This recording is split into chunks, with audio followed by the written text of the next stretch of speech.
Nothing is more original than remaking an original game, so if Skyrim can get its 80th original release, then we can bring back some of our childhood favorites, goddammit! And that's where the remake of Destroy All Humans comes in, originally released in 2005 and remade in Ultra HD. That takes us on a nostalgia trip of one of the greatest PS2 and OG Xbox games of an era. Destroy All Humans is, and always was, a hidden gem that truthfully never got the love it deserved back in the day when it first graced our PS2s and Xboxes, while all the nerds were playing Halo, Call of Duty, and GTA. Us real gamers were out here spreading the love by shoving an anal probe up some poor bastard's bunghole. And while some people might complain about the lack of imagination and the fact we are just rehashing old ideas instead of coming up with new and original ones and hoping nobody notices, I respond with the question of, what's more original than being a little green man with a jetpack flying around giving people electroshock therapy? I am not green. I get it though.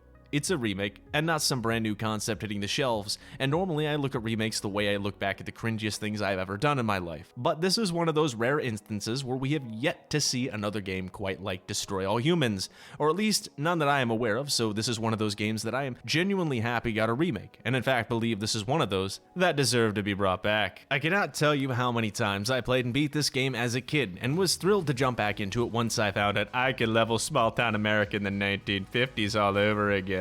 It's a wonky game that, visually speaking, is highly cartoonish, with over-exaggerated characters that really leans into the humor the developers of the remake were shooting for, by taking what the OG devs made and going crazy with it. Each of the 6 maps in the game, ranging from small to large, are absolutely beautiful, with each one encompassing some specific theme that the game is trying to parody. I had a great time exploring each map and seeing the nooks and crannies just to see what I could remember from the original version of the game, and I really enjoy the unique style the remake has brought us. The soundtrack itself is reminiscent of old-school Aliens from Outer Space style music that draws us in with this cheesy alien invasion movie kind of vibe, which adds a nice touch to the overall atmosphere. And believe me, I love me some atmosphere.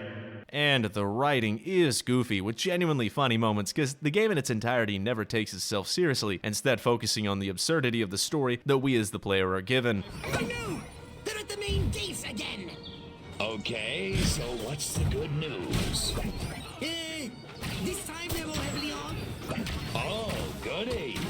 It's a nice change of pace in an era where it feels like games sometimes take themselves far too seriously instead of just being about having fun in strange new worlds. The story, while not particularly lengthy, is a goofy parody of American culture that provides anywhere from 8 to 12ish hours of fun, depending on how quickly we blow through the game. In Destroy All Humans, we play as Crypto Spiridium 137, a clone of Darth Vader, and face off against the Men in unbelievably dark brown in an effort to enslave the human race with the help of Invader Zim. This is done through a series of missions and challenges in which we invade America because everyone knows aliens only invade America. Our goal is simple: annihilate anyone who stands in our way and destroy humanity with a variety of hilarious weapons that turn the fun factor up to max levels. We've got the Zap-O-Matic for electroshock therapy, the Disintegrator Ray for on-the-go barbecue, the Ion Detonator for some crazy rave action, and my personal favorite, the Anal Probe, which is probably the most OP on-foot weapon in the game. But wait, there's more! We've also got a weaponized frisbee complete with frickin' laser beams, sonic booms that send everyone and everything flying, the Abducto Beam for when we want to fling objects across the map, and basically mini nukes. Enough said here. And last but not least, we have the Force. Though let's be honest, the game's real attraction is when it turns into Tony Hawk's Pro Skater. The variety of weapons we are given to complete each mission at one point makes the game feel too easy, but we are an unstoppable alien force from another world, so in essence this game gives us all the tools we need to feel ridiculously overpowered. It would have been nice if the game had a bit more challenge to it, but being overpowered in itself is part of the fun, which is what this game is all about, and which is why this game is such a blast. It's stupid, high-quality fun that keeps us engaged throughout our time playing. Where some people might complain that the game is too short, I argue that it's not about the length of the game, it's about the quality of the time spent playing. And I don't know about you, but I would rather have 10 hours of fun content that's consistent than have 200 hours of my life absorbed by a bloated game that offers a fraction of the fun this one does. Now, of course, this game is not perfect. It's a mostly faithful remake when compared to the original, but it still has some of the same issues as the original version of the game in two ways. The gameplay loop can feel a bit stale towards the latter half of the game, particularly in the final stages where it feels like the last two maps are never used to their full potential. It would have been nice to have missions expanded in some areas, but this is more of a limitation of the remake adhering to the vision of the original game. Unfortunately, what does fall short here, and could have been improved without hurting the rest of the overall game, are the challenges we are given, which feel generic and bare bones. The Armageddon challenges, for example, all have the same generic bonus objective where you have to drain the same cars over and over for additional points. No specific buildings are targeted or special objectives given at any time, which feels like a missed opportunity to make these challenges more interesting. And the remaining challenges aren't much different, which instead end up being the same 4 challenges on all 6 maps. And beyond simply causing mass chaos and exploring, there aren't a lot of things to do in free roam outside of the main story. But this is something that is heavily improved in the original title sequel, but nonetheless, it would have been nice to see some more additions to shake up the gameplay loop here. Beyond this, my only major complaint is the performance of the PC version, where for some reason on my system the game started without VSync and FPS limits. When hitting this issue, the dialogue is thrown off and the frame rate becomes extremely choppy, making for a very jarring experience. Incompetent fool. I should never have sent you.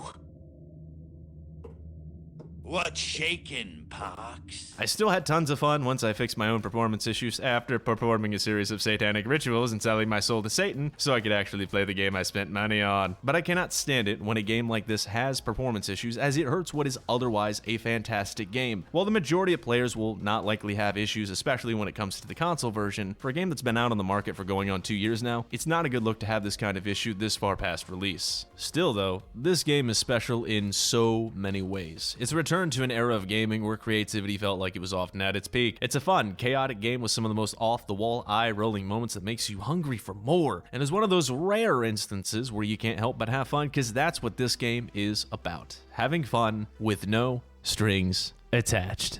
It's a fantastic game that everyone should play through at least once, because there isn't really anything else like it out there today, and with the legendary sequel's remake incoming, now is a really good time to dive into this series. And with that said, you should absolutely play the remake of Destroy All Humans.